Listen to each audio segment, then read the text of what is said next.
미국은 왜 한국만 못해? 연 학비만 6만 5천 달러, 170년 명문학교가 발칵 뒤집혔습니다. 폭풍으로 한국으로 불시착한 미국 명문고 학생들이 한국 공립학교에 방문했습니다. 식판엔 7가지 반찬이 담겼습니다. 가격은 무료였습니다. 미국에선 돈 내고도 못 먹는 음식을 한국은 공짜로 준다고 48시간 후 일본행 티켓을 전부 환불했습니다. 도대체 무슨 일이 있었던 걸까요? 지금부터 미국을 뒤집은 충격의 4박 5일 기록을 공개합니다. 시작 전에 구독과 좋아요 버튼을 눌러주시면 영상 제작에 큰 힘이 됩니다. 지금 이 이야기를 어디에서 듣고 계신지도 댓글로 알려주세요. 그럼 바로 시작할게요. 안녕하세요. 저는 에밀리 카터입니다. 시카고 레이크 포레스트 아카데미 12학년 학생회장이죠. 우리 학교는 1857년에 설립된 명문 사립학교로 연간 학비만 6만 5천 달러가 넘습니다. 아버지는 시카고에서 IT 기업을 운영하시는데 삼성과 거래를 하셔서 제가 어릴 적 한번 한국 출장을 따라간 적이 있어요. 그때는 별 감흥이 없었죠. 공항과 호텔만 봤으니까요. 2024년 11월 학교는 12학년 학생 25명을 대상으로 일본 수학여행을 계획했습니다. 저는 학생회장으로서 이 프로그램을 준비하는데 석 달을 쏟았어요. 도쿄 디즈니랜드, 교토 금각사, 오사카 도톤보리까지 완벽한 7박 8일 일정이었죠. 친구들은 매일 물었습니다. 에밀리, 일본 가면 진짜 초밥 먹을 수 있어? 기모노 입어봐도 돼? 저는 대답했죠. 다 준비했어. 너희는 그냥 즐기기만 하면 돼. 저는 SNS 인플루언서를 꿈꾸고 있었어요. 팔로워가 3만 명 정도 되는데 일본 여행 콘텐츠는 조회수가 잘 나온다는 걸 알고 있었죠. 전문 카메라, 짐벌, 링라이트까지 챙겼습니다. 브이로그 대본도 미리 12개나 써뒀어요. 시카고 소녀의 도쿄 첫날, 교토에서 만난 게이샤, 오사카 길거리 음식 먹방. 어머니가 한때 K-드라마 많이 하셨는데 저는 솔직히 이해가 안 됐어요. 어릴 적 엄마가 보시던 대장금에 나오는 한복 입은 여자들을 보며 물었던 기억이 납니다. 엄마, 왜 저렇게 촌스러운 옷을 입어? 어머니는 웃으시며 대답하셨죠. 언젠간 내가 알게 될 거야. 11월 셋째 주 금요일 아침, 우리는 시카고 오헤어 공항에서 출발했습니다. 부모님들이 다 나와서 배웅해 주셨어요. 아버지는 제 어깨를 툭 치며 말씀하셨습니다. 일본 좋은 나라야. 질서 있고 깨끗하지. 잘 다녀와. 비행시간은 13시간이었어요. 긴 여정이었지만 모두 들떠 있었죠. 친구 마이클이 옆자리에 앉았습니다. 에밀리, 일본 가면 제일 먼저 뭐 할 거야? 당연히 스시 먹는 거지. 스키지 시장 가서 참치 경매 보는 거 꼭 해야 해. 나는 라면 박물관 갈 거야. 접시 20개는 먹을 거야. 기내식으로 파스타가 나왔는데 별로였어요. 친구들과 일본 음식 이야기만 했습니다. 규카츠, 오코노미야키, 타코야키. 모두가 일본 음식 이름을 외우느라 바빴죠. 비행기 안에서 저는 일본 여행 가이드북을 다시 읽었어요. 교토의 천개 도리, 도쿄 스카이트리 전망대, 시부야 스크램블 교차로. 상상만으로도 설렜습니다. 이번 여행으로 팔로워 5만 명은 달성할 수 있을 거라고 확신했죠. 친구 소피아가 제 옆으로 왔습니다. 에밀리, 나 교토 대나무 숲에서 꼭 수채화 그릴 거야. 나도 거기서 사진 찍을 거야. 녹색 대나무와 햇살 사이로 찍으면 완전 인생샷 나올 것 같아. 12시간을 날아 태평양을 건넜습니다. 기내 스크린에 도쿄까지 남은 거리가 표시됐어요. 친구들이 창밖을 내다봤죠. 일본 땅이 보인다. 누군가 소리쳤어요. 섬들이 보였습니다. 일본 열도였죠. 드디어 도착이구나. 가슴이 두근거렸습니다. 그런데 도쿄 하네다 공항 상공에 도착했을 때 기장의 긴급 방송이 나왔습니다. 승객 여러분께 알려드립니다. 도쿄 지역에 50년 만에 폭풍이 발령되어 하네다 공항이 임시 폐쇄되었습니다. 승객 안전을 위해 본 항공편은 인천국제공항으로 회항합니다. 기내가 순간 조용해졌습니다. 친구들은 서로 얼굴을 쳐다봤어요. 인천? 그게 어디야? 한국 아니야? 우리 한국 가는 거야? 제 SNS 콘텐츠 계획이 전부 틀어진 거예요. 한국은 제 여행 리스트에 한 번도 들어간 적이 없었습니다. 친구 올리비아가 울상이 됐어요. 나 일본 가려고 3개월 동안 아르바이트 했는데. 마이클도 한숨을 쉬었죠. 부모님이 이 여행비로 5,000달러 내셨어. 분위기가 가라앉았습니다. 비행기가 방향을 틀었어요. 서쪽으로 1시간을 더 날았죠. 창밖으로 불빛이 보이기 시작했습니다. 인천이었어요. 밤 6시 비행기가 인천국제공항 활주로에 착륙했습니다. 게이트에서 내리자 항공사 직원들이 기다리고 있었어요. 파란 유니폼을 입은 여성 직원이 유창한 영어로 안내했습니다. 학생 여러분, 정말 죄송합니다. 도쿄 폭풍은 최소 이틀은 계속될 예정입니다. 항공사에서 오늘 하룻밤 숙소와 식사를 제공해드리겠습니다. 친구들이 조금 안심했어요. 호텔이겠지? 5성급 호텔이면 괜찮은데. 우리는 짐을 찾아서 공항 밖으로 나왔습니다. 대형 버스가 대기하고 있었죠. 1시간쯤 달렸을 때 버스가 서울 외곽 어딘가에 멈췄습니다. 내린 곳은 호텔이 아니었어요. 학교였습니다. 학교라고? 친구들이 웅성거렸어요. 존슨 선생님이 항공사 직원에게 물었습니다. 왜 호텔이 아니라 학교죠? 도쿄 항공편이 모두 취소되면서 호텔이 다 찼습니다. 한국교육청에서 협조해 주셨어요. 학교 관계자가 우리를 맞이했습니다. 50대쯤 되어 보이는 남자분이었어요. 환영합니다. 저는 이 학교 교감입니다. 갑작스러운 상황에 불편을 드려 죄송합니다. 오늘 저녁은 우리 학교 급식으로 준비했습니다. 체육관에서 주무실 수 있도록 침낭과 매트를 준비해뒀습니다. 급식이라는 단어에 친구들 얼굴이 굳었어요. 미국 학교 급식을 떠올린 거죠. 차가운 피자, 딱딱한 타코, 기름진 치킨 너겟. 우리는 짐을 체육관에 두고 급식실로 향했습니다. 복도를 걷는데 학교가 생각보다 깨끗했어요. 바닥이 반짝거렸고 쓰레기 하나 없었죠. 올리비아가 속삭였습니다. 시카고 우리 학교보다 깨끗한데. 급식실 문 앞에 도착했습니다. 교감 선생님이 문을 열었어요. 들어오세요. 저는 별 기대 없이 문을 들어섰습니다. 그리고 우리는 그 안에서 본 광경을 평생 잊지 못할 겁니다. 급식실에 들어서자마자 따뜻한 김이 느껴졌습니다. 미국 학교 카페테리아와는 완전히 달랐어요. 냉동 피자나 햄버거 냄새 대신 밥 짓는 냄새와 국 끓이는 냄새가 났죠. 형광등 불빛 아래 스테인리스 배식대가 반짝였습니다. 친구들이 서로 쳐다봤어요. 여기 급식실 맞아? 마이클이 물었습니다. 시카고 우리 학교 카페테리아는 어두컴컴하고 기름 냄새가 진동했거든요. 그런데 여기는 달랐습니다. 깨끗했고 밝았어요. 배식대 앞에 줄을 섰습니다. 한국 학생들이 쓰는 은색 식판을 받았어요. 칸이 6개로 나뉘어 있었죠. 미국 학교 일회용 플라스틱 접시와는 차원이 달랐습니다. 첫 번째 칸에 따뜻한 흰쌀밥이 담겼습니다. 김이 모락모락 올라왔어요. 두 번째 칸에는 미역국. 국물이 투명하고 깊은 색이었죠. 세 번째 칸부터 6번째 칸까지 불고기, 시금치나물, 계란말이, 김치, 깍두기가 올려졌습니다. 마지막으로 후식 과일까지 받았어요. 마이클이 배식하는 조리사분에게 몸짓으로 물었습니다. 돈을 내야 하는지 묻는 제스처였어요. 조리사분이 웃으며 손을 저었습니다. 통역을 도와주던 한국 학생이 설명했어요. 한국은 모든 공립학교가 무상급식입니다. 학생들은 한 푼도 내지 않아요. 우리는 눈이 커졌습니다. 공짜라고? 올리비아가 되물었어요. 미국 우리 학교는 연간 학비 65,000달러를 내는데도 급식비는 따로였습니다. 한 끼에 12달러. 그것도 냉동 피자나 치킨 너겟, 타코 정도였죠. 신선한 샐러드를 먹으려면 추가로 5달러를 더 내야 했어요. 식탁에 앉아서 밥을 먹기 시작했습니다. 불고기가 입에서 녹았어요. 간장 양념이 배어 있었고 고기가 부드러웠죠. 미역국은 깊은 감칠맛이 났습니다. 계란말이는 폭신했고 시금치나물은 참기름 향이 났어요. 이거 진짜 급식 맞아? 소피아가 물었습니다. 친구들도 놀란 표정으로 숟가락을 움직였어요. 저는 급식실을 둘러봤습니다. 한쪽 벽면이 통유리로 되어 있었어요. 조리실 내부가 다 보였죠. 조리사분들이 흰색 위생복과 마스크, 위생모를 착용하고 음식을 만들고 있었습니다.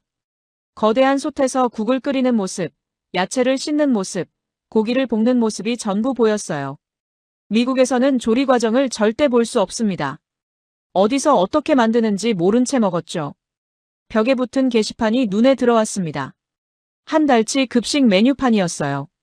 한국어와 영어가 병기되어 있었죠.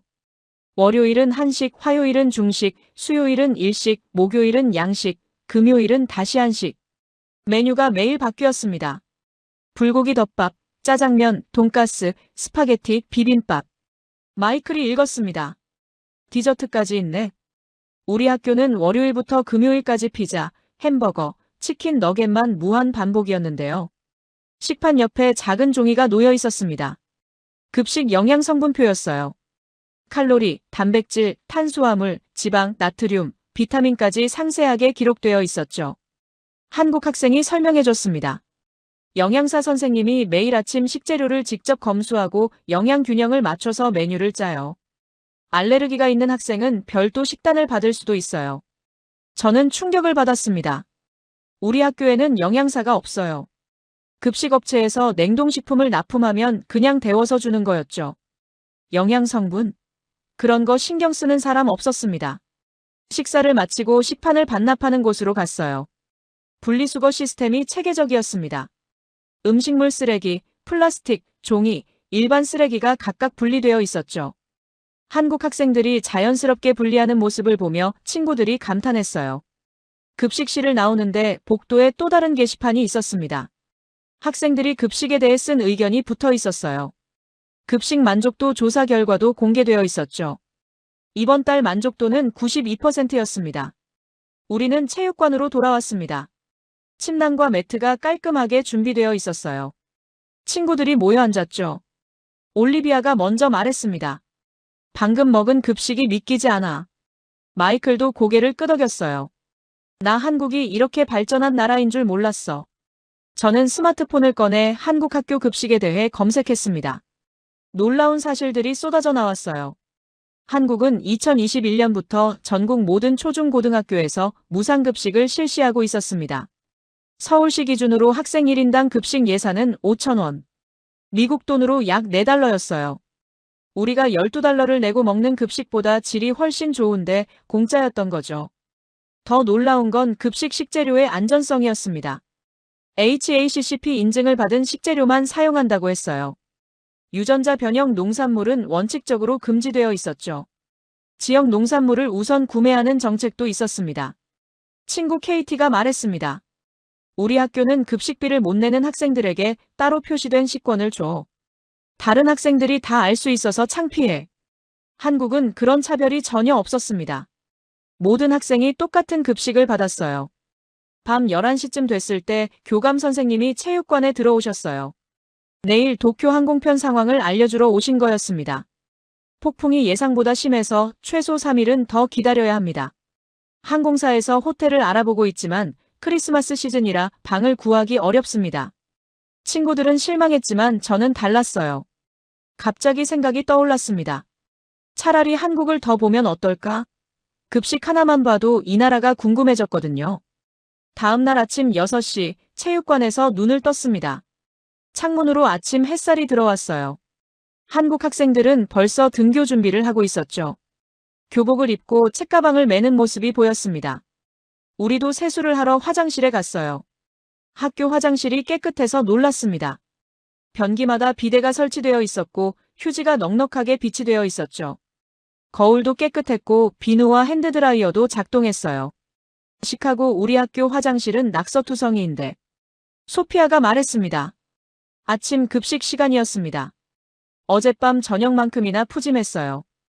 밥, 된장찌개, 생선구이, 계란찜, 김 그리고 우유까지 나왔습니다.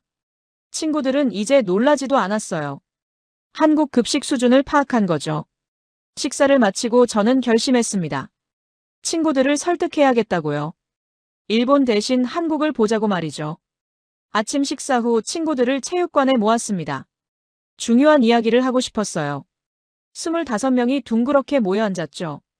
얘들아, 제안이 하나 있어. 제가 말문을 열었습니다. 일본 대신 한국을 여행하는 건 어때? 순간 친구들이 웅성거렸습니다. 마이클이 먼저 반응했어요. 에밀리, 무슨 소리야? 우리 일본 가려고 온 거잖아. 알아. 근데 어차피 도쿄 폭풍은 며칠 더 계속될 거고 호텔 방도 구하기 어렵다잖아. 그런데 한국은 지금 바로 여행할 수 있어. 올리비아가 물었습니다.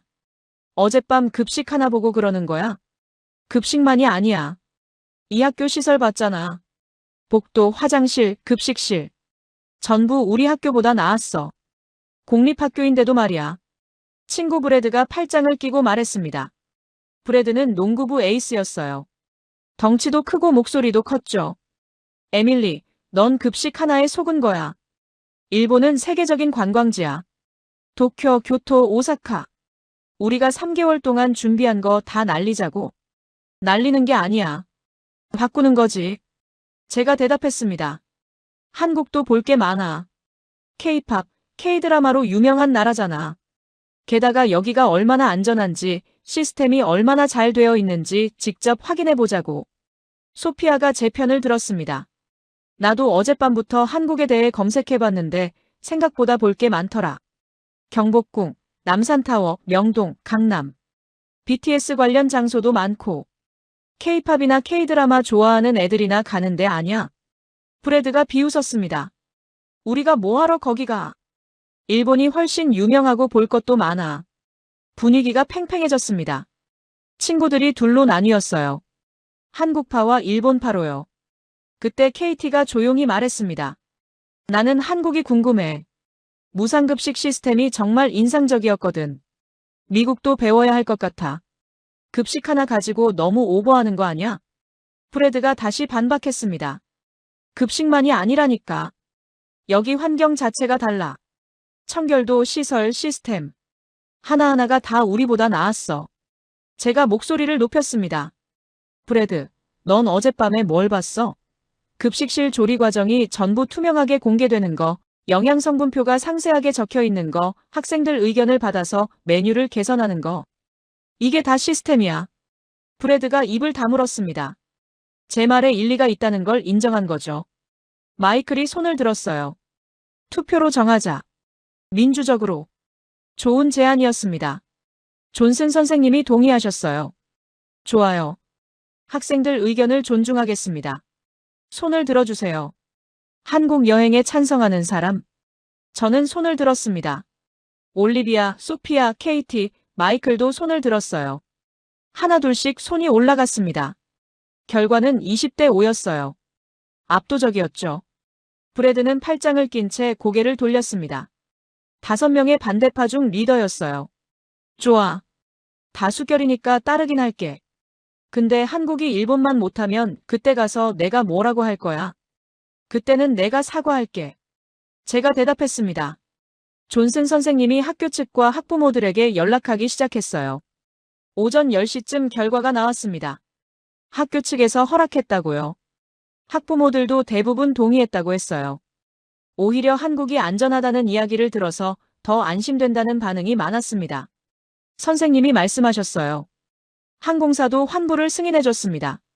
우리는 급하게 한국 여행 일정을 짰어요. 남은 기간이 4일이었습니다. 서울 시내 관광, 경복궁, 명동, 강남. 그리고 친구들이 가장 보고 싶어 한 K-팝 관련 장소들을 넣었죠. 교감 선생님이 도와주셨어요. 숙소는 서울 시내 게스트하우스로 예약했고 교통카드도 단체로 만들어주셨습니다. 여러분, 한국 여행 잘 다녀오세요. 좋은 추억 만드시길 바랍니다. 교감 선생님이 웃으며 말씀하셨어요. 점심 급식을 먹고 우리는 학교를 떠났습니다. 한국 학생들이 손을 흔들며 배웅해줬어요. 며칠 사이에 친해진 친구들도 있었죠. SNS 계정도 서로 교환했습니다. 버스를 타고 서울 시내로 향했어요. 고속도로를 달리는 동안 창밖 풍경을 봤습니다. 높은 아파트들이 줄지었고 도로가 깨끗했어요. 터널도 많았고 다리도 웅장했죠. 인프라가 정말 좋네. 마이클이 말했습니다. 1시간쯤 달려서 서울역에 도착했어요. 거대한 역사 건물이 인상적이었습니다. 선생님이 교통카드를 나눠주셨어요. 티머니 카드라는 거였죠. 이 카드 하나면 지하철, 버스, 심지어 편의점에서도 쓸 수 있습니다. 지하철역으로 내려갔습니다. 에스컬레이터가 전부 작동했어요. 시카고 지하철역은 에스컬레이터가 고장난 곳이 많은데 말이죠. 역사 안이 밝았습니다. 조명이 환했고 바닥도 깨끗했어요. 개찰구를 통과했습니다. 카드를 찍으니까 신호음과 함께 문이 열렸어요. 시카고는 종이 티켓을 쓰는데 올리비아가 신기해했습니다. 플랫폼으로 내려갔습니다. 전광판에 열차 도착 시간이 표시되어 있었어요. 2호선 열차가 2분 후 도착한다고 나왔죠. 정확히 2분 후에 열차가 들어왔습니다. 열차 문이 열렸어요.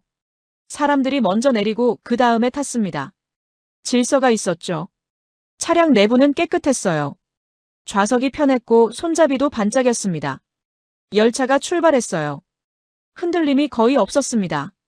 시카고 지하철은 덜컹거리고 소음이 심한데 서울 지하철은 조용했어요. 저는 스마트폰을 꺼냈습니다. 와이파이를 검색했더니 지하철 무료 와이파이가 잡혔어요. 비밀번호도 필요 없었습니다. 접속하니까 속도가 빨랐죠. 미국에서는 지하철에서 인터넷 안 되는데. 소피아가 감탄했습니다. 명동역에서 내렸어요. 역사 안에 안내판이 한국어, 영어, 중국어, 일본어로 되어 있었습니다. 화살표를 따라 출구로 나갔죠. 역 안에 편의점도 있었고 카페도 있었어요. 브래드가 저를 쳐다봤습니다. 여전히 회의적인 표정이었지만 약간 흔들리는 것 같았어요. 에밀리, 인정할게. 지하철은 깨끗하네. 이제 시작이야. 저는 웃으며 대답했습니다. 한국이 브래드의 편견을 무너뜨릴 거라고 확신했어요. 급식과 지하철은 시작일 뿐이었으니까요. 명동 거리로 나왔습니다. 오후 3시쯤이었어요. 거리가 활기찼습니다. 쇼핑하는 사람들, 관광객들로 북적였죠. 화장품 가게, 옷가게, 음식점이 즐비했어요. 한국 사람도 많았고 외국인도 많았습니다. 친구들은 쇼핑에 열중했습니다. 화장품 매장마다 들어가서 테스터를 발라보고 가격을 비교했어요. 미국보다 훨씬 저렴했습니다. 저는 거리를 관찰했어요.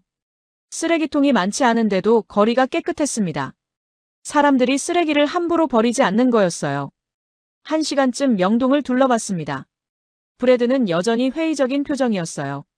명동 하나 본 걸로 한국을 판단할 수 없다는 얼굴이었죠. 반대파 5명은 계속 일본 이야기를 했습니다. 도쿄 하라주쿠가 여기보다 크다. 교토 기온이 더 예쁘다. 비교하며 한국을 깎아내렸어요. 저녁 시간이 됐습니다. 한 식당에 들어가 삼겹살을 먹었어요. 주문을 하니까 반찬이 6가지나 나왔습니다. 김치, 상추, 쌈장, 파절이, 콩나물, 무생채. 전부 무료 제공이었어요. 미국 레스토랑은 물도 유료인 곳이 많은데 말이죠. 고기를 구워 먹었습니다. 직원분이 처음에 구워주시다가 나중엔 우리가 직접 구웠어요. 친구들이 재미있어 했습니다. 상추에 고기를 싸먹는 문화도 신기했어요. 브래드도 열심히 먹었습니다. 음식만큼은 인정하는 표정이었죠. 저녁을 먹고 게스트하우스로 갔습니다. 홍대 근처에 있는 곳이었어요. 깨끗하고 아담한 숙소였죠. 방에 짐을 풀고 샤워를 했습니다. 수압이 세고 온수가 잘 나왔어요. 시카고 기숙사보다 나았습니다. 밤 9시쯤 저는 친구들을 다시 모았습니다. 로비에 25명이 모였어요. 중요한 제안을 꺼내야 했습니다. 24시간 실험을 하자는 거였어요. 한국이 정말 안전한지, 시스템이 정말 작동하는지 직접 확인해 보는 겁니다. 밤 11시 지하철을 타고 새벽 거리를 걸어보는 거죠. 시카고에서는 절대 할 수 없는 일이었어요. 브래드가 코웃음 쳤습니다. 밤 11시 지하철이 뭐가 대단하냐는 표정이었어요. 반대파 5명이 여전히 회의적이었습니다. 한국이 일본보다 나을 리 없다는 입장이었죠. 저는 제안했습니다. 이번 실험을 SNS 라이브로 방송하자고요. 제 인스타그램 팔로워 3만 명이 실시간으로 지켜보는 겁니다. 조작할 수 없고 투명하게 진행하는 거죠. 친구들이 동의했습니다. 브래드도 거부하지 못했어요. 라이브 방송이라면 거짓말할 수 없으니까요. 오히려 한국이 위험하다는 걸 증명할 수 있다고 생각한 것 같았습니다. 존슨 선생님도 허락하셨어요. 단, 안전을 최우선으로 하고 위험하면 즉시 중단한다는 조건이었죠. 저희 부모님들에게도 단체 문자를 보냈습니다. 실험 내용과 라이브 링크를 공유했어요. 밤 10시 50분, 우리는 게스트하우스를 나섰습니다. 홍대 입구역으로 향했어요. 거리에는 여전히 사람들이 많았습니다. 젊은 여성들도 혼자 걷고 있었고 학생들도 보였죠. 카페에 앉아 공부하는 사람들, 길거리 공연을 보는 사람들, 편의점에서 나오는 사람들. 저는 스마트폰으로 인스타그램 라이브를 시작했습니다. 화면에 시청자가 몰려들기 시작했어요. 200명, 500명, 1000명. 순식간에 2000명이 넘었습니다. 제 친구들뿐 아니라 한국에 관심 있는 사람들이 몰려든 거였어요. 댓글이 쏟아졌습니다. 한국 어디야? 밤 11시에 뭐 하는 거야? 위험하지 않아? 저는 카메라를 향해 설명했습니다. 지금부터 한국 밤거리 안전 실험을 시작하겠습니다. 미국에서는 절대 할 수 없는 실험이에요. 지하철역으로 내려갔습니다. 밤 11시인데도 역사가 환했어요. 사람들이 여전히 오가고 있었습니다. 직장인들, 학생들, 커플들. 다양한 사람들이 지하철을 이용하고 있었죠. 시카고 지하철은 밤 11시면 거의 텅 비는데 말이죠. 플랫폼으로 내려갔습니다. 전광판을 봤어요. 다음 열차가 3분 후에 온다고 표시되어 있었습니다. 밤 늦은 시간인데도 배차 간격이 짧았어요. 시카고는 밤에 30분씩 기다려야 하는데요. 여학생 셋이 자원했습니다. 올리비아, 소피아, 케이티. 이들이 먼저 실험에 참여하기로 했어요. 혼자 지하철을 타고 명동까지 갔다가 돌아오는 겁니다. 시카고라면 부모님이 절대 허락하지 않을 일이었죠. 라이브 시청자가 5,000명을 넘었습니다. 댓글이 폭주했어요. 위험해. 그만둬. 밤 11시에 여자애들 혼자 지하철 타는 건 미쳤어. 부모님들도 라이브를 보고 계셨습니다. 단체 채팅방에 메시지가 올라오기 시작했어요. 3명의 여학생이 열차에 올랐습니다. 우리는 다음 열차를 타고 뒤따라갔어요. 한 칸 떨어진 곳에서 지켜보기로 했죠. 카메라는 계속 켜둔 채였습니다. 명동역에 도착했습니다. 3명이 내렸어요. 우리도 내렸습니다. 여학생들은 역사를 빠져나가 명동 거리를 걷기 시작했어요. 밤 11시 30분이었습니다. 거리에는 여전히 사람들이 많았습니다. 가게들이 불을 밝히고 영업 중이었죠. CCTV가 곳곳에 보였어요. 가로등이 밝았습니다. 경찰관도 순찰 중이었어요. 우리는 50m 뒤에서 따라갔습니다. 라이브 카메라를 켜둔 채였어요. 시청자가 8,000명으로 늘었습니다. 댓글이 계속 올라왔어요. 정말 안전해 보이네. 미국에서는 상상도 못해. 한국 대단하다. 그때였습니다. 골목에서 비틀거리는 남자가 나타났어요. 술에 취한 것 같았습니다. 3명의 여학생 쪽으로 다가왔죠. 횡설수설하며 뭔가 말을 걸었어요. 제 심장이 멈추는 것 같았습니다. 라이브 화면에 댓글이 폭발했어요. 위험해. 도망쳐. 경찰 불러. 저는 달려가려고 했습니다. 브래드도 긴장한 표정이었어요. 그런데 30초도 안 돼서 상황이 정리됐습니다. CCTV를 모니터링하던 관제센터에서 즉시 파악한 거예요. 지하철 역무원 2명이 달려왔고 경찰관 1명도 나타났습니다. 112 신고 없이도 자동으로 감지된 거였어요. 취객은 조용히 안내를 받아 자리를 떠났습니다. 역무원이 3명의 여학생에게 괜찮은지 물었어요. 영어로 물어봤습니다. 친절하고 신속했어요. 저는 라이브 카메라를 CCTV 쪽으로 돌렸습니다. 빨간 불이 깜빡이고 있었어요.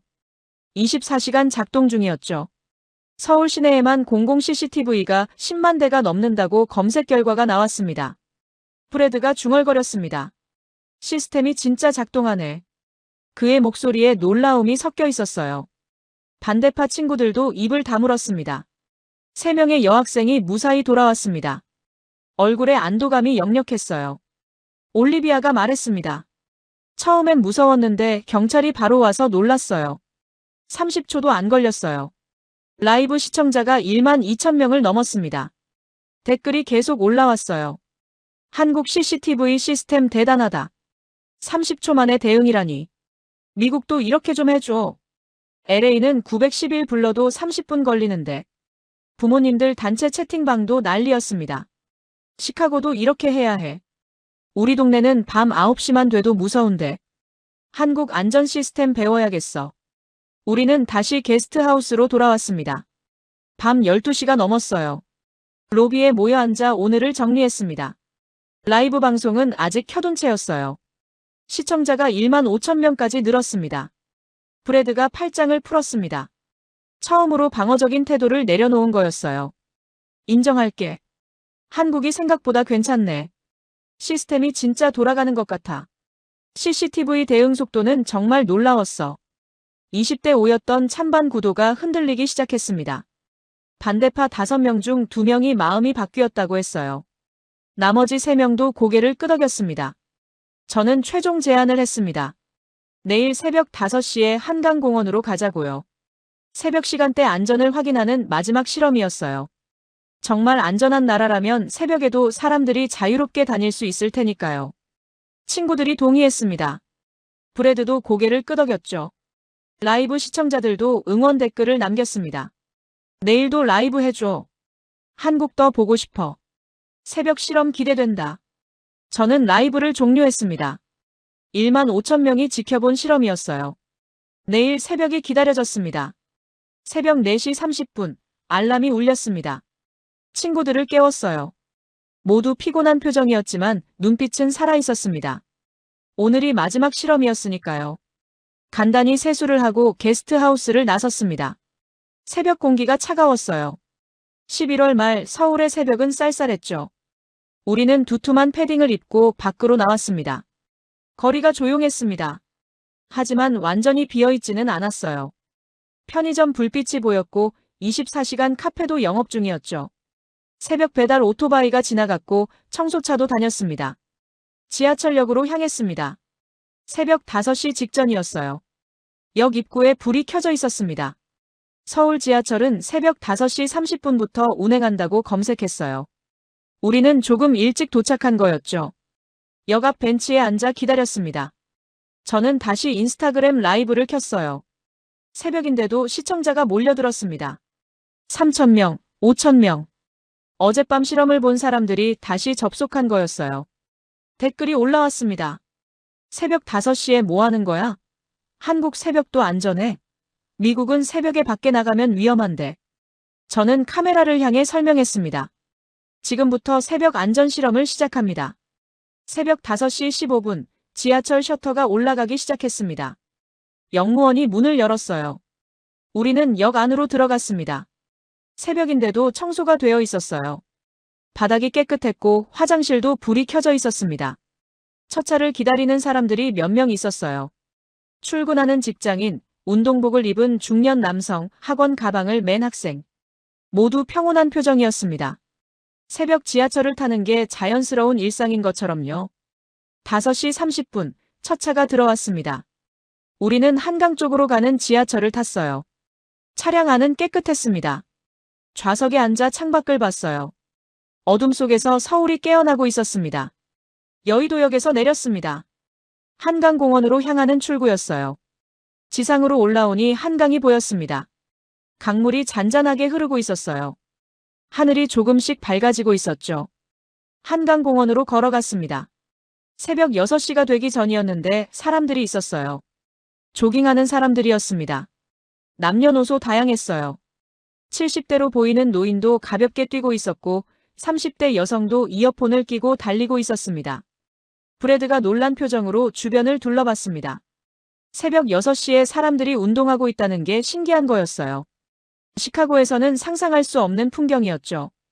자전거 도로도 정비되어 있었습니다. 자전거를 타는 사람들이 지나갔어요. 중학생으로 보이는 여학생이 혼자 자전거를 타고 가고 있었습니다. 새벽 6시에 혼자요. 올리비아가 중얼거렸습니다. 저 나이 또래 여자애가 새벽에 혼자 자전거 타는 거 봤어? 미국이었으면 부모님이 절대 허락 안 했을 거야. 우리는 한강변 벤치에 앉았습니다. 라이브 시청자가 8,000명을 넘었어요. 댓글이 쏟아졌습니다. 한국 새벽이 저렇게 평화로워? 여자애가 혼자 자전거 타도 돼? 미국은 새벽에 밖에 나가는 것 자체가 위험한데. 편의점이 보였습니다. 24시간 영업이라고 써 있었어요.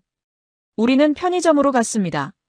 문을 열고 들어가니 50대로 보이는 남자 주인이 계산대에 앉아 있었어요. 간단한 간식과 음료를 샀습니다.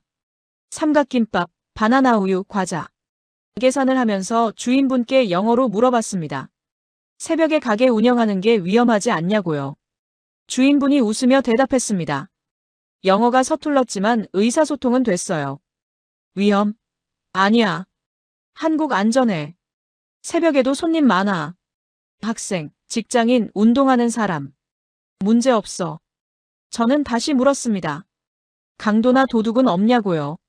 주인분이 고개를 저었습니다. CCTV 많아. 경찰 빨라. 112 누르면 3분 안에 와. 그래서 안전해. 브래드가 주인분께 물었습니다. 미국 편의점은 새벽에 문 열면 강도 맞는다고요. 한국은 정말 그런 일이 없냐고요.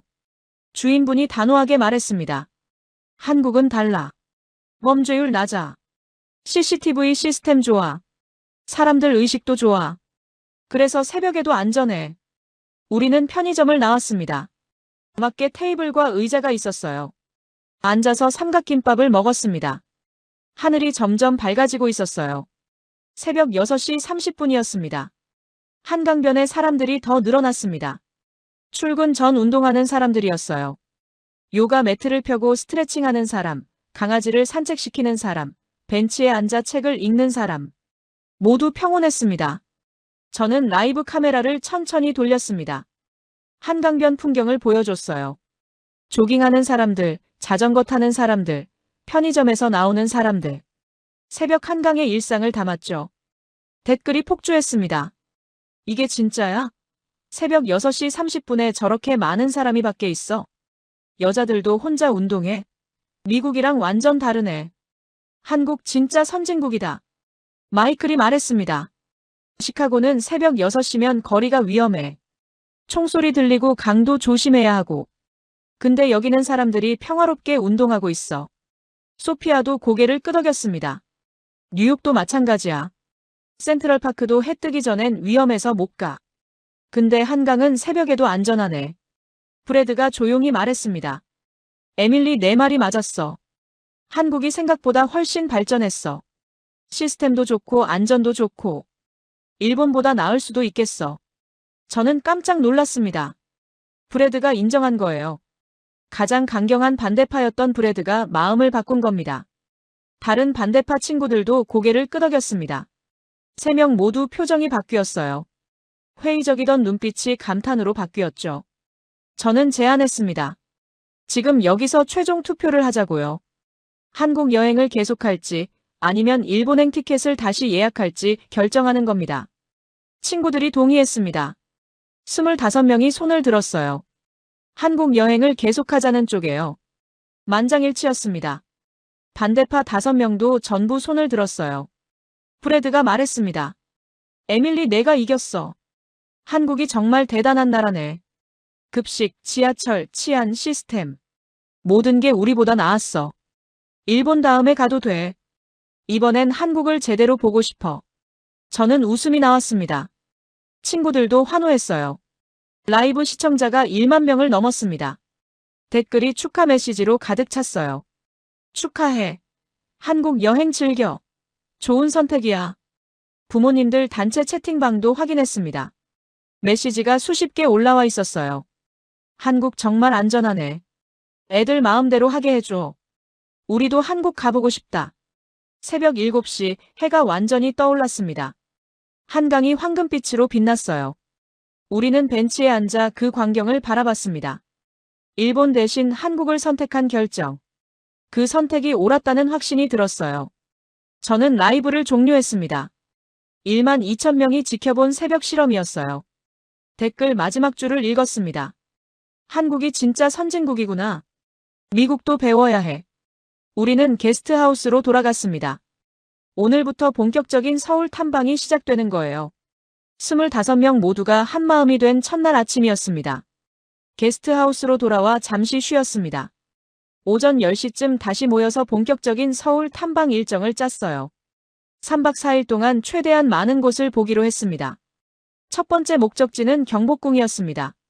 지하철 3호선을 타고 경복궁역에서 내렸어요. 역에서 나오자마자 거대한 궁궐이 보였습니다. 입구에서 표를 샀어요. 외국인 가격이 3,000원, 약 $2 반이었습니다. 마이클이 놀랐습니다. 시카고 박물관 입장료가 $25인데 여기는 $2 반이라니. 학생증을 보여주니 더 할인해줬어요. 1,500원이었습니다. 궁궐 안으로 들어갔습니다.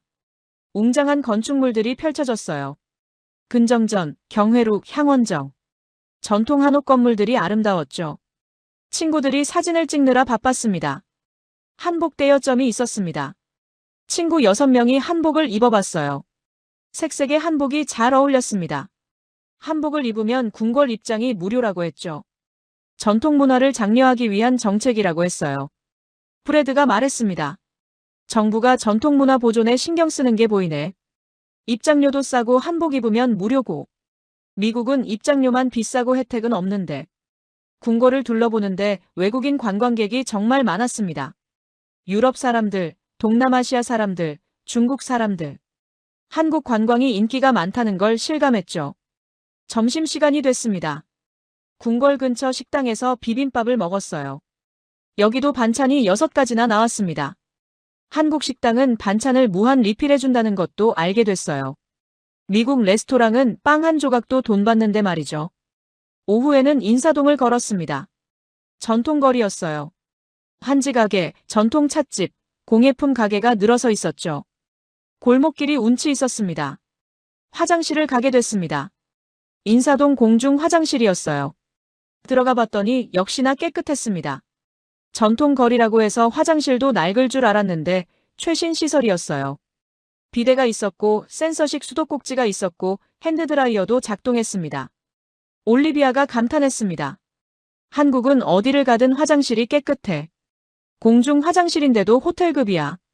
미국은 공중 화장실 자체가 거의 없고 있어도 더러운데. 저녁에는 강남으로 갔습니다. 지하철 2호선을 탔어요. 강남역에서 내렸죠. 여기는 거대했습니다.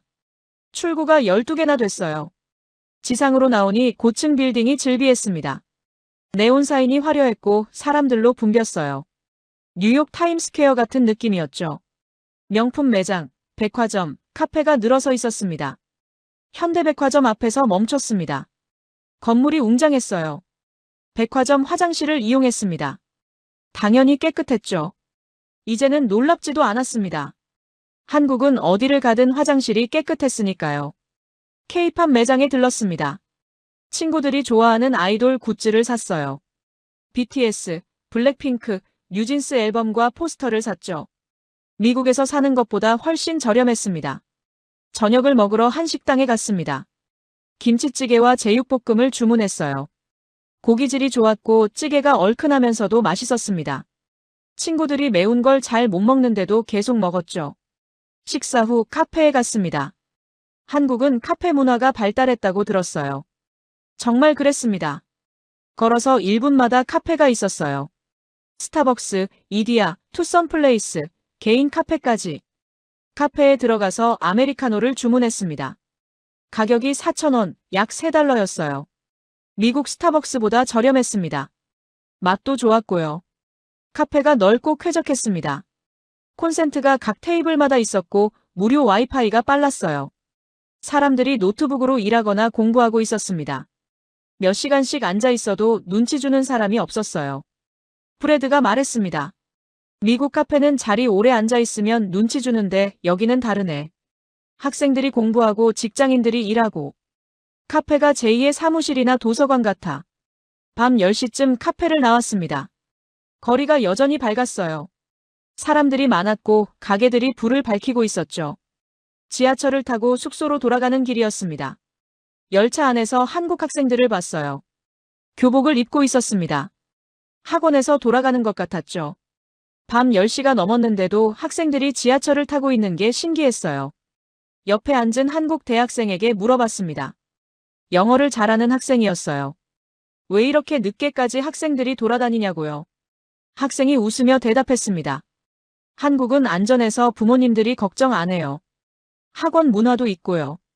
학생들은 학교 끝나고 학원에 가요. 밤 10시, 11시까지 공부하는 게 일반적이에요. 저는 물었습니다. 그렇게 늦게까지 공부하고 혼자 집에 가도 안전한지요? 학생이 당연하다는 듯이 고개를 끄덕였습니다. CCTV도 많고 사람도 많고 경찰 순찰도 자주 돌아요. 여학생 혼자 다녀도 문제 없어요. 게스트하우스에 도착해서 친구들과 모였습니다. 오늘 하루를 정리했어요. 궁궐, 거리, 카페, 지하철. 모든 게 인상적이었다고 했습니다. 소피아가 말했습니다. 한국이 이렇게 발전한 나라인 줄 몰랐어. K-팝, K-드라마만 유명한 줄 알았는데 인프라도 훌륭하고 안전하고 시스템도 좋아. 마이클도 동의했습니다. 미국보다 나은 부분이 많아. 공중 화장실, 지하철, 치안, 급식. 모두 한국이 앞서. 브래드가 조용히 말했습니다. 처음엔 일본이 더 좋을 거라고 생각했어. 근데 한국을 보니까 생각이 바뀌었어. 여기는 진짜 작동하는 시스템이 있어. 국민을 위한 시스템이 제대로 돌아가고 있어. 저는 스마트폰에 메모를 했습니다. 한국에서 발견한 것들을요. 나중에 SNS에 올리려고요. 미국 친구들에게 한국의 진짜 모습을 알려주고 싶었어요. 내일은 마지막 날이었습니다. 뭘 하면 좋을까 고민했어요. 친구들과 의논했죠. 결국 결정했습니다. 내일은 남산타워에 가고 한강을 다시 보기로요. 그리고 마지막 저녁은 특별한 곳에서 먹기로 했습니다. 한정식집이었어요. 한국 전통 음식을 제대로 맛보는 거죠. 밤 12시가 넘어서 잠자리에 들었습니다. 내일이면 한국에서의 마지막 날이에요. 아쉬웠습니다. 더 있고 싶었어요. 일본 대신 한국을 선택한 결정. 지금 생각해도 정말 잘한 선택이었습니다. 한국에서의 경험은 제 인생을 바꿔놓았어요. 세상을 보는 시각이 달라졌죠. 선진국의 기준이 뭔지 알게 됐습니다. GDP나 군사력이 아니라 국민의 삶의 질. 그게 진짜 선진국의 척도였어요. 마지막 날 아침 일찍 일어났습니다. 오전 8시였어요. 친구들과 함께 남산타워로 향했죠. 지하철을 타고 명동역에서 내렸습니다. 케이블카를 타고 남산 정상으로 올라갔어요. 서울 전경이 한눈에 들어왔습니다. 고층 빌딩들, 한강, 산으로 둘러싸인 도시. 정말 아름다웠어요. 친구들이 감탄했습니다. 타워 전망대에 올라갔습니다. 360도로 서울을 볼 수 있었죠. 북쪽으로는 경복궁과 청와대가 보였고 남쪽으로는 강남이 보였어요. 동쪽에는 롯데타워가 우뚝 솟아 있었습니다. 마이클이 말했습니다. 서울이 이렇게 큰 도시인 줄 몰랐어. 인구가 1000만 명이 넘는다고 들었는데 그 규모가 실감나. 브래드가 덧붙였습니다. 시카고도 크긴 한데 서울은 밀도가 다르네. 빌딩도 많고 인프라도 촘촘하고 효율적으로 설계된 도시 같아. 타워를 내려와서 한강으로 갔습니다. 지하철로 20분 정도 걸렸죠. 여의도 한강공원에 도착했습니다. 낮 시간대의 한강은 새벽과 또 달랐어요. 한강이 넓었습니다. 강변에 자전거 도로가 잘 조성되어 있었고 사람들이 운동하고 있었죠. 조깅하는 사람, 자전거 타는 사람, 산책하는 사람들. 강아지를 데리고 나온 사람들도 많았어요. 공원이 깨끗하고 잘 관리되어 있었습니다. 벤치가 일정 간격으로 배치되어 있었고 쓰레기통도 적절하게 있었어요. 화장실도 공원 곳곳에 있었죠. 당연히 깨끗했습니다. 편의점에서 김밥과 음료를 샀습니다. 한강변 벤치에 앉아서 먹었어요. 강바람이 시원했습니다. 사람들이 돗자리를 깔고 치킨을 먹고 있었어요. 한국 사람들은 한강에서 치맥을 즐긴다고 들었는데 정말 그렇더라고요. 올리비아가 말했습니다. 강변이 이렇게 개방되어 있고 시민들이 자유롭게 이용할 수 있다는 게 부러워. 시카고 미시간 호수도 있긴 한데 접근성이 이것만큼 좋지는 않아. 소피아도 동의했습니다. 그리고 여기는 밤에도 안전하잖아. 새벽에 와봐서 알지만 여자 혼자 와도 괜찮은 곳이야. 미국은 낮에도 조심해야 하는 공원이 많은데. 점심은 이태원에서 먹었습니다. 다국적 레스토랑이 많은 동네라고 했어요. 지하철을 타고 이태원역에서 내렸죠. 거리가 독특했습니다. 외국인이 많았고 다양한 나라 음식점이 있었어요. 멕시코 음식, 터키 음식, 인도 음식, 태국 음식. 세계 각국의 요리를 맛볼 수 있는 곳이었죠. 우리는 한식당을 선택했습니다. 마지막 날이니까 한국 음식을 제대로 먹고 싶었어요. 한정식집에 들어갔습니다. 상차림이 화려했어요. 반찬이 12가지나 나왔습니다. 전, 나물, 조림, 구이, 찜. 각각의 맛이 달랐고 정성이 느껴졌어요. 밥과 국도 나왔습니다. 된장찌개였어요. 구수하고 깊은 맛이었죠. 메인 요리로 갈비찜이 나왔습니다. 고기가 부드러웠고 양념이 배어 있었어요. 친구들이 조용히 먹었습니다. 맛에 집중하는 표정이었어요. 브래드가 젓가락질을 하며 말했습니다. 한국 음식이 이렇게 다양하고 깊이가 있는 줄 몰랐어. 미국에서는 김치랑 불고기만 알았는데 식사를 마치고 동대문으로 갔습니다. 쇼핑을 하려고요. 지하철로 30분쯤 걸렸어요. 동대문역에 내려서 DDP를 봤습니다. 동대문 디자인 플라자라는 건물이었어요. 건물 외관이 독특했습니다. 곡선형 디자인이었고 은색 외벽이 빛을 반사했어요. 건축가 자하 하디드가 설계했다고 했죠. 친구들이 건물 사진을 찍었습니다. DDP 안에 들어갔습니다. 전시관과 쇼핑몰이 있었어요. 디자인 제품을 파는 가게들이 많았죠. 한국 디자이너들의 작품이 전시되어 있었고 구매할 수도 있었습니다. KT가 말했습니다. 한국이 디자인 강국이라는 걸 실감해. K-팝, K-드라마뿐만 아니라 건축, 제품 디자인도 수준이 높아. 오후 4시쯤 명동으로 다시 갔습니다. 마지막 쇼핑을 하려고요. 화장품과 기념품을 샀습니다. 친구들이 가족 선물을 골랐어요. 저는 혼자 조용히 명동 거리를 걸었습니다. 지난 며칠을 돌아봤어요. 폭풍으로 한국에 불시착한 날, 급식실에서 받은 충격, 밤 11시 지하철 실험, 새벽 5시 한강공원, 그리고 오늘까지. 짧은 시간이었지만 많은 것을 배웠습니다. 한국이라는 나라가 어떻게 작동하는지 알게 됐어요. 시스템이 있었습니다. 국민을 위한 시스템이요. 무상급식 시스템은 교육의 평등을 실현하고 있었습니다. 부자든 가난하든 모든 학생이 똑같은 급식을 받았어요. 영양사가 메뉴를 짜고 식재료를 검수했죠. 투명한 조리 과정과 학생들의 의견 반영. 그게 시스템이었습니다. 지하철 시스템은 교통의 평등을 실현하고 있었습니다. 저렴한 요금으로 누구나 이용할 수 있었어요. 정확한 배차 간격, 깨끗한 환경, 무료 와이파이. 밤늦게까지 운행해서 시민들이 자유롭게 이동할 수 있었죠. 치안 시스템은 안전의 평등을 실현하고 있었습니다. CCTV가 곳곳에 설치되어 있었고 관제센터에서 24시간 모니터링했어요. 112 긴급신고 시스템은 3분 안에 대응했죠. 여성도 아이도 노인도 안전하게 다닐 수 있었습니다. 공중 화장실 시스템은 위생의 평등을 실현하고 있었습니다. 지하철역이든 공원이든 거리든 화장실이 깨끗했어요. 실시간 청소와 점검이 이루어졌죠. 누구나 깨끗한 화장실을 이용할 권리가 있었습니다. 이 모든 시스템에 공통점이 있었습니다. 평등이었어요. 돈이 많든 적든 어디에 사는지와 상관없이 모든 국민이 기본적인 삶의 질을 누릴 수 있었죠.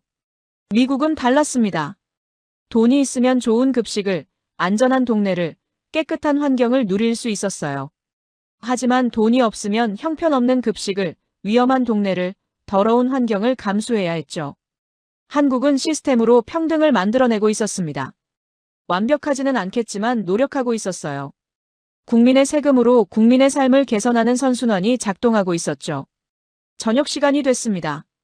친구들과 합류했어요. 마지막 저녁을 먹으러 갔습니다. 한식당이었어요. 삼계탕을 주문했습니다. 뜨끈한 국물에 닭이 통째로 들어있었어요. 인삼과 대추, 밤이 함께 들어가 있었죠. 국물을 떠먹으니 깊은 맛이 났습니다. 몸이 따뜻해졌어요. 식사를 하면서 친구들과 이야기를 나눴습니다. 한국에서의 경험을 정리했어요. 브래드가 먼저 말했습니다. 솔직히 처음엔 한국을 무시했어. 일본이 훨씬 나을 거라고 생각했지. 근데 내가 틀렸어. 한국은 시스템이 제대로 작동하는 나라야. 국민을 생각하는 나라고. 올리비아가 말했습니다. 나는 무상급식이 제일 인상적이었어. 미국도 도입해야 한다고 생각해. 급식비 못 내는 학생들이 창피해하는 일이 없어야 해. 마이클이 말했습니다. 나는 치안 시스템이 놀라웠어. CCTV 자동 감지 30초 대응. 그게 가능하다는 걸 직접 봤잖아. 미국도 배워야 해. 소피아가 말했습니다. 나는 공중 화장실이 제일 충격이었어. 호텔급 화장실이 지하철역에, 공원에, 거리에 있다는 게 믿기지 않았어. KT가 말했습니다. 나는 시민의식이 인상적이었어. 거리가 깨끗한 것, 지하철에서 질서를 지키는 것, 새벽에도 안전하게 다니는 것. 시스템만이 아니라 사람들의 의식도 중요하다는 걸 알았어. 저는 마지막으로 말했습니다. 나는 이번 여행을 통해 선진국의 기준이 뭔지 알게 됐어. GDP나 군사력이 아니야. 국민의 삶의 질이야. 누구나 안전하게 살 수 있고, 평등하게 교육받을 수 있고, 자유롭게 이동할 수 있는 나라. 그게 진짜 선진국이야. 친구들이 고개를 끄덕였습니다. 25명 모두가 같은 생각이었어요. 저녁을 먹고 숙소로 돌아왔습니다. 내일 아침 일찍 공항으로 가야 했어요. 짐을 싸기 시작했습니다. 짐을 싸면서 생각했습니다. 일본에 갔으면 어땠을까? 멋진 여행이었겠죠. 사진도 많이 찍고 맛있는 음식도 먹고. 하지만 한국에서 배운 것만큼 얻지는 못했을 거예요. 한국에서 저는 시스템을 배웠습니다. 국민을 위한 시스템이 어떻게 작동하는지 봤어요. 평등이 어떻게 실현되는지 경험했죠. 이 경험은 제 인생을 바꿔놓을 거예요. 앞으로 미국에 돌아가서 뭘 해야 할지 알게 됐으니까요. 한국의 시스템을 알리고 미국도 변화할 수 있도록 노력하는 겁니다. 밤 12시가 넘어 잠자리에 들었습니다. 한국에서의 마지막 밤이었어요. 창밖으로 서울의 불빛이 보였습니다. 내일이면 떠나야 하지만 언젠가 다시 올 거라고 다짐했습니다. 귀국 당일 아침 일찍 일어났습니다. 오전 6시였어요. 짐을 챙기고 게스트하우스 주인분께 인사드렸죠. 주인분이 또 오라고 하셨습니다. 한국이 좋았냐고 물으셨어요. 저는 대답했습니다. 최고였다고요. 공항 리무진 버스를 탔습니다. 서울역에서 인천공항까지 1시간 정도 걸렸어요. 버스 안에서 서울 풍경을 마지막으로 봤습니다. 고층 빌딩들, 깨끗한 도로, 질서 정연한 교통. 모든 게 아쉬웠어요. 인천공항에 도착했습니다. 공항이 넓고 현대적이었어요. 체크인을 하고 출국 심사를 받았죠. 면세점을 둘러봤습니다. 친구들이 마지막 쇼핑을 했어요. 탑승 시간이 됐습니다. 비행기에 올랐어요. 좌석에 앉아서 창밖을 봤습니다. 한국 땅이 점점 멀어졌어요. 4박 5일의 여행이 끝나는 순간이었습니다. 14시간의 비행 끝에 시카고에 도착했습니다. 오헤어 공항에 내렸죠. 부모님이 마중 나와 계셨어요. 어머니가 안아주셨습니다. 집으로 가는 차 안에서 여행 이야기를 했습니다. 어머니는 일본에 간 줄 아셨죠? 한국으로 바꿨다고 하니까 놀라셨어요. 왜 바꿨어? 저는 급식 이야기부터 했습니다. 한국 공립학교 무상급식이 얼마나 훌륭한지 설명했죠. 어머니는 믿기지 않는다는 표정이었어요. 사진을 보여드렸습니다. 육한 식판에 담긴 따뜻한 밥과 반찬들, 투명한 조리실, 상세한 영양성분표. 어머니가 감탄하셨어요. 지하철 이야기도 했습니다. 밤 11시에도 안전하게 다닐 수 있다고 했죠. 화장실이 깨끗한 것, 치안이 좋은 것, CCTV 시스템이 작동하는 것. 모든 걸 말씀드렸습니다. 아버지는 한국 경제에 대해 물으셨어요. 한국이 그렇게 발전했어? 내가 출장 갔을 때는 그 정도는 아니었는데. 저는 대답했습니다. 많이 바뀌었어요, 아빠. 경제 규모는 미국보다 작지만 삶의 질은 많은 부분에서 높아요. 집에 도착해서 방에 들어갔습니다. 침대에 누워 스마트폰을 꺼냈어요. SNS에 한국 여행 사진을 올리기 시작했죠. 첫 번째 게시물은 학교 급식 사진이었습니다. 캡션을 썼어요. 연간 학비 6만 5천 달러를 내는 우리 학교는 급식비 12달러를 따로 받습니다. 냉동 피자가 나오죠. 한국 공립학교는 급식비가 0달러입니다. 따뜻한 밥과 국 5가지 반찬이 나옵니다. 이게 진짜 교육 선진국 아닐까요? 게시물을 올렸습니다. 반응이 빨랐어요. 친구들이 댓글을 달기 시작했죠. 믿을 수 없어. 진짜야? 한국 가고 싶다. 두 번째 게시물은 밤 11시 지하철 사진이었습니다. 여학생들이 안전하게 지하철을 타는 모습이었어요. 캡션을 썼습니다. 시카고에서 밤 11시에 여자 혼자 지하철 타는 건 자살행위입니다. 한국 서울에서는 일상입니다. CCTV 자동 감지 시스템, 30초 경찰 대응. 이게 진짜 안전 선진국입니다. 댓글이 폭주했습니다. 미국도 좀 배워라. 한국 시스템 대단하다. 이게 진짜 선진국이지. 세 번째 게시물은 공중 화장실 사진이었습니다. 캡션을 썼어요. 뉴욕 타임스퀘어 화장실보다 깨끗한 곳이 있습니다. 서울 지하철역 화장실입니다. 센서식 수도꼭지, 자동 비누, 고급 휴지, 24시간 청소. 공중 화장실이 호텔급입니다. 공유가 시작됐습니다. 제 게시물이 퍼져나가기 시작한 거예요. 친구의 친구들이 공유했고 그들의 친구들이 또 공유했습니다. 일주일이 지났습니다. 제 게시물이 바이럴됐어요. 조회수가 100만을 넘었습니다. 팔로워가 3만 명에서 8만 명으로 늘었어요. 미국 언론에서 연락이 왔습니다. 시카고 트리뷴 신문사였어요. 인터뷰 요청이었습니다. 기자가 학교로 찾아왔습니다. 한국 여행에 대해 물었어요. 저는 경험을 자세히 말했죠. 급식, 지하철, 치안, 화장실 시스템. 모든 걸 설명했습니다.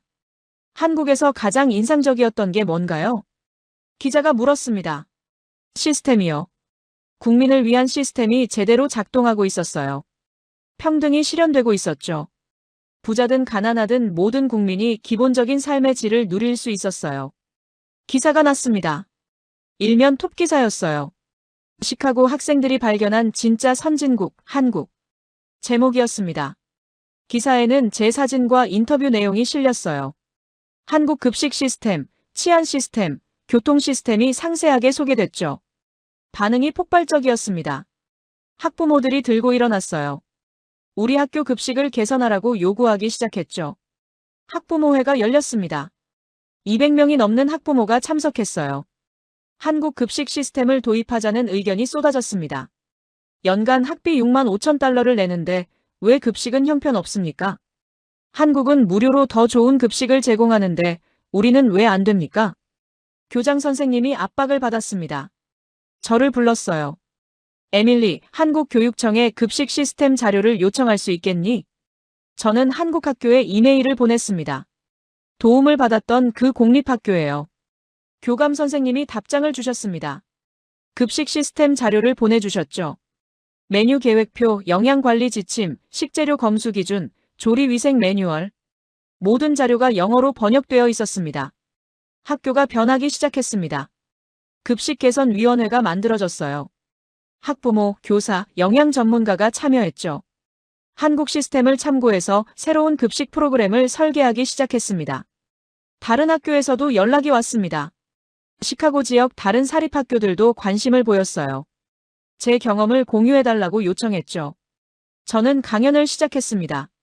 학교를 돌아다니며 한국에서의 경험을 이야기했어요. 사진과 영상을 보여주며 설명했습니다.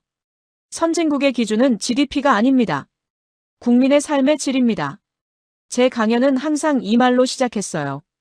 석 달 후 학교에서 발표가 있었습니다. 다음 학기부터 급식 시스템을 전면 개편한다고 했어요.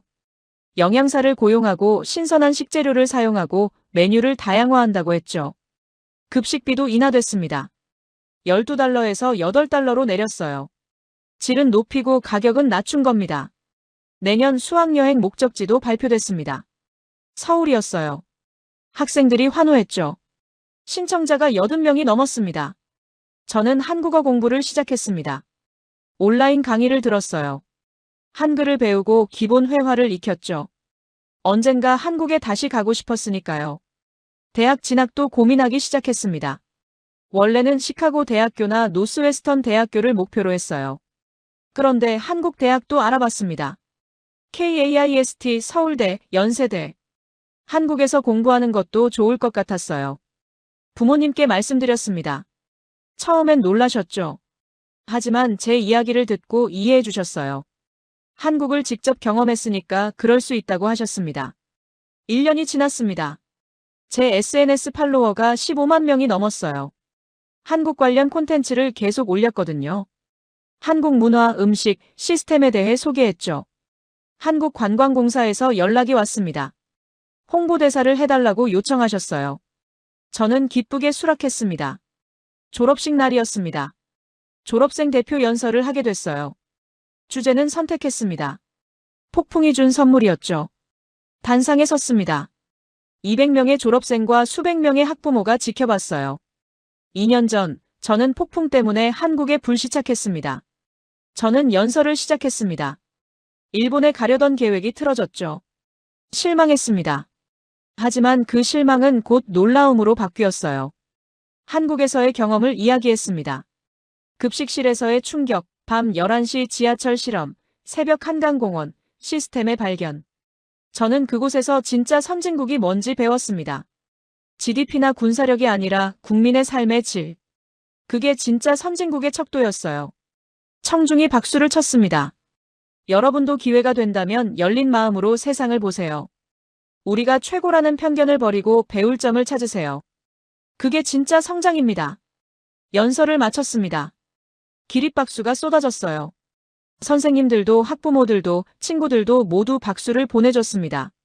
졸업 후 저는 결정을 내렸습니다. 1년간 한국에서 교환학생으로 지내기로요. 서울에 있는 대학교에 입학 허가를 받았습니다. 8월 다시 인천공항에 도착했습니다. 2년 만이었어요. 공항을 나서며 서울 하늘을 봤습니다. 맑고 푸른 하늘이었어요. 새로운 시작이 기다리고 있었습니다. 2년 전 폭풍은 재난이 아니었어요. 축복이었습니다. 제게 새로운 세계를 보여준 선물이었죠. 택시를 탔습니다. 기사님께 한국어로 말했어요. 서울대학교로 가주세요. 2년 동안 연습한 한국어였습니다. 기사님이 놀라며 웃으셨어요. 한국말 잘하시네요. 감사합니다. 한국이 정말 좋아서 다시 왔어요. 차창 밖으로 서울 풍경이 펼쳐졌습니다. 익숙하면서도 새로운 도시. 제2의 고향이 될 곳이었어요. 폭풍이 바꾼 제 인생. 그 선택에 감사했습니다. 한국에서 배운 것들을 가슴에 품고 앞으로 더 넓은 세상을 향해 나아갈 겁니다.